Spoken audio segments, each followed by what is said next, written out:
Hi, James here. Today I'm just going to have a look at how in standard animate you can animate a transparency over time.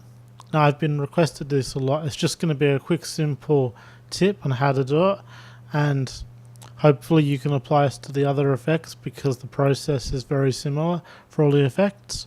All I have in my scene here is a tank, and I have a color card underneath it, so I've got a background color.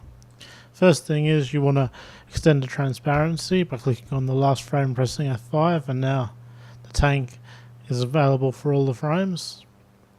So next I'm going to use the plus sign here and go to effect. I'm going to add a transparency, and then you drag the tank onto the transparency. You'll see at the moment it's 50% transparent. Now this shows in OpenGL, but not all effects show in OpenGL, so sometimes you'll need to go into render view to be able to see your effect take place. So now I'm just going to do this in OpenGL since it's a transparency, and it will work here. It may not work for you, it depends on the settings of your video card, so yeah, that's something that you'll have to look at and make sure that you can actually do it this way. So if it's not showing up, it may actually be your video card.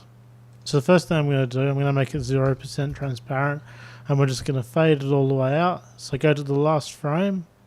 To get to this place here, which I'm not sure if I must have already had it open, is you just click this button here and it expands out, and then it gives you all of these details.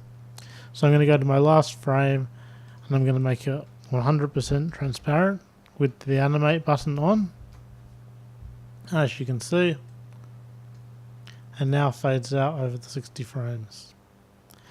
The other thing which you may be interested in doing, which I'll add now, is you can click here and you can add, I clicked on the little graph button here.